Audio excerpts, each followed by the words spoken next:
Mean राशि वालों के लिए सूर्य का गोचर जो है वो होने जा रहा है इनके सेकंड हाउस में। सेकंड हाउस जो होता है आपकी वाणी का होता है, आपके चल संपत्ति का भाव होता है, आपके संपूर्ण पारिवारिक जीवन जिसमें कि आपके जितने परिवार में सदस्य हैं सब जुड़े रहते हैं, सबका भाव ये है। आपके चल संपत्तियों का भाव है, पूर्वजों से मिलने वाले धन का भाव है, अचल संपत्ति का भाव है, खेत है, दुकान है, मकान है, ये सारे मिलने का भाव है सेकंड हाउस।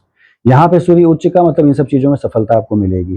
चीज़ों को आप पाना चाहेंगे, आपकी पैतृक संपत्ति कहीं फंसी थी कोर्ट केस कचहरी के मुकदमों में, उसमें आपको अच्छी खासी सफलता मिलेगी। पैतृक संपत्ति नहीं मिल रही थी, वो मिलने की संभावनाएं बन जाएंगी। नई पैतृक संपत्ति जुड़ने की संभावनाएं बन जाएंगी।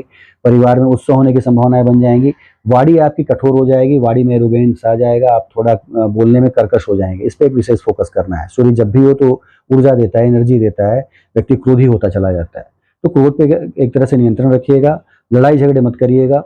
चीज़ें आपको मिलेंगी, आराम से मिलेंगी, थोड़ा समय दीजिएगा। सूर्य की जो 7वीं नीच दृष्टि आपके अष्टम भाव पे पड़ेगी, ये थोड़ा खराब कह सकते हैं। अष्टम भाव जो होता है आपकी आयु का भाव है, आपके यात्राओं का भाव है कह सकते हैं, गुप्त धन का भाव है, आपके गुप्त पारलौकिक ज्ञान का भाव है, आपके खोज का, आपके रिसर्च का, पुरातत्व का, सभी का भाव है। यहाँ पे नीच दृष्टि पड़ने से इन सब चीज़ों में आपको बाधाएं आएंगी, यात्राओं में कष्ट आ सकता है। जुए सट्टे शेयर में आपने पैसे लगाए तो उसमें डाउनफॉल देखने को मिल सकता है।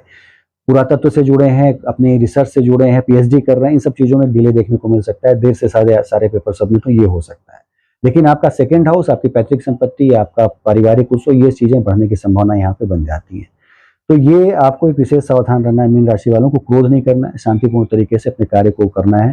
संपत्तियां मिलेगी, थोड़ा समय लगेगा। सूर्य आपकी कुंडली में छठे भाव का लॉर्ड होता है और चला जाए यदि सेकंड हाउस में, तो छठा भाव भी आपका अर्थ त्रिकोण है और सेकंड हाउस भी आपका अर्थ त्रिकोण है। तो ये दोनों जब रिलेटेड हो जाते हैं तो पैसे कमाने के संसाधन मिलते हैं। नए टेंडर, नए ठेके, अपने जो श्रमिक है आपके नीचे काम कर रहे हैं वो काम करके आपको पैसे कमा के देते हैं। ये सारी चीज़ें होती हैं। तो पैसे कमाने के स्रोत आपके बनेंगे, संपत्ति आने के स्रोत आपके बनेंगे। लेकिन थोड़ा आपको सजग रहना है, थोड़ा सावधान रहना है अपने हेल्थ से, चोट चपेट लगने से, अपनी वाणी से, इन सब चीज़ों से। सूर्य आपकी कुंडली में यदि नैसर्गिक खराब स्थिति में है तो ओम घड़ी सूर्याय नमः का पाठ करिए। ओम घड़ी सूर्याय नमः सूर्य का तांत्रिक मंत्र कह लीजिए, बीज मंत्र कह लीजिए। उसको सूर्य को अर्घ देते हुए यदि इस मंत्र का पाठ किया जाए तो मान के चलिए कि आशातीत सफलता मिलती है। सूर्य के सारे जो बुरे प्रभाव हैं वो दूर होते चले जाते हैं, उत्तरोत्तर आप प्रगति करते चले जाते हैं। तो इतनी चीज़ें थी मीन राशि वालों के लिए। निश्चित रूप से अच्छा समय है, संपूर्ण लाभ उठाइए इसका।